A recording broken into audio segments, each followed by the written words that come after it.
함께 하나님의 말씀을 묵상하고 날마다 신앙일기를 쓰면서 믿음이 성장하는 데일리 큐티 나무향기입니다.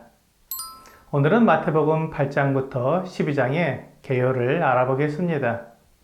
마태복음 8장부터 12장에서 예수님께서는 자신이 선지자들이 기록한 바로 그 메시아 왕이라는 결정적인 증거를 이스라엘 백성들에게 제시하셨습니다. 예를 들면 이사야 선지자는 35장 5절과 6절에서 맹인의 눈이 밝을 것이며 못 듣는 사람의 귀가 열릴 것이고 저는 자는 사슴같이 뛸 것이며 말 못하는 자의 혀는 노래할 것이라고 말했는데 예수님은 이 예언을 그대로 이루어 주셨습니다. 그러므로 이스라엘 백성들은 그들이 알고 있던 성경에서 예수님이 메시아라는 것을 분명히 확인할 수 있었습니다. 그러나 믿으려고 하지 않는 사람들의 뇌는 아무것도 보이지 않는 것처럼 이스라엘 백성들은 예수님을 그들의 메시아 왕으로 받아들이지 않았습니다. 마태는 8장과 9장에서 예수님이 행하신 이적을 10가지 넘게 기록하고 있습니다.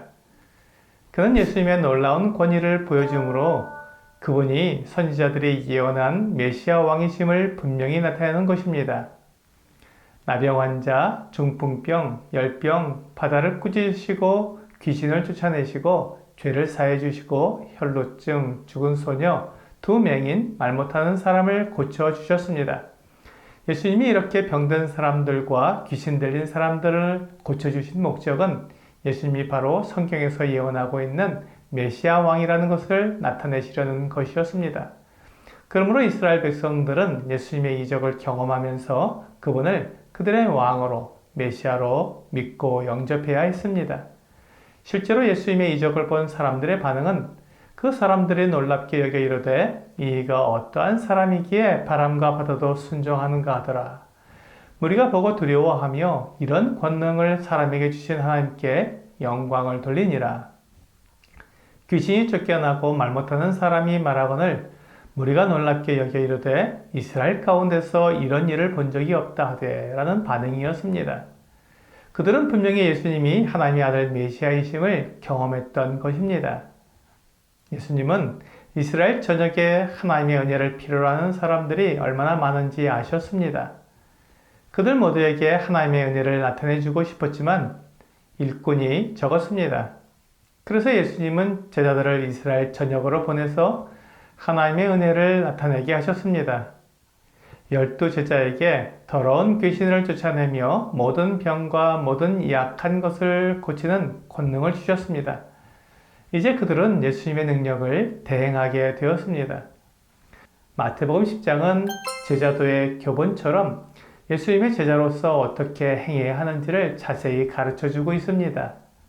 제자들은 이스라엘의 잃어버린 양에게로 보내졌습니다. 물론 주님께서 부활하신 후에 제자들을 보내실 때에는 모든 족속에게로 보내셨습니다. 하지만 지금은 이스라엘 백성들에게 가라고 하셨습니다. 그리고 그들이 전파해야 할 것은 천국이 가까이 왔다는 것이었습니다. 그들은 백성들의 병을 고쳐주면서 아무 대가도 받지 않아야 했습니다.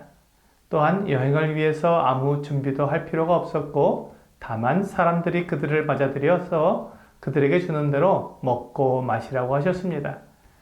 만일 아무도 그들을 맞아들이지 않는다면 그곳을 떠나라고 말씀하셨습니다. 그들이 이렇게 선한 일을 하지만 사람들은 그들을 공회에 넘겨주겠고 그들의 회당에서 채찍질할 것이며 또 그들이 예수님으로 말미암아 총독들과 임금들 앞에 끌려갈 것이라고 말씀하셨습니다. 제자들은 예수님을 위해 고난과 어려움을 겪게 될 것입니다. 만일 제자의 삶을 살기 원하면서 이런 고난과 어려움을 피한다면 그는 제자로서 합당하지 않습니다.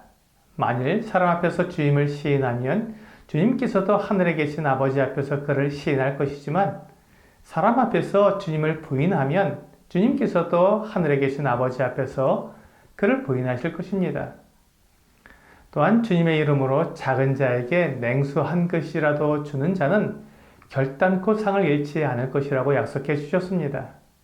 그러므로 주님의 제자들은 모든 일을 주님의 이름으로 하고 주님께서 보내신 일을 하기 위해 자기 목숨까지도 바치는 사람들입니다. 만일 자기 목숨을 얻으려고 주님을 부인하거나 주님의 뜻과 다르게 행하게 된다면 그는 제자로서 합당치 않으며 결코 상을 얻지 못할 것입니다. 11장과 12장에서 주 예수님은 사람들에게 거절을 당하셨습니다. 11장에서는 세례 요한이 오실 그이가 당신이오니이까 우리가 다른 이를 기다리오리니까 하고 물었습니다. 세례 요한도 잠시 예수님을 의심했던 것입니다. 하지만 예수님은 요한의 제자들에게 그들이 보고 들은 것을 요한에게 전하라고 말씀하셨습니다. 맹인이 보며 못 걷는 사람이 걸으며 나병 환자가 깨끗함을 받으며 못 듣는 자가 들으며 죽은 자가 살아나며 가난한 자에게 복음이 전파된다 라고 말씀하셨습니다. 예수님의 행하심을 성경을 통해 보아야 하는데 자기 생각과 자기 기준으로 보기 때문에 의심이 찾아오는 것입니다. 주님은 여자가 낳은 자 중에 요한보다 큰 자가 없다고 말씀하시면서 하지만 천국에서는 극히 작은 자도 그보다 크다고 말씀해 주셨습니다. 사람들이 예수님께 귀신 들려 눈 멀고 말 못하는 사람을 데려왔습니다.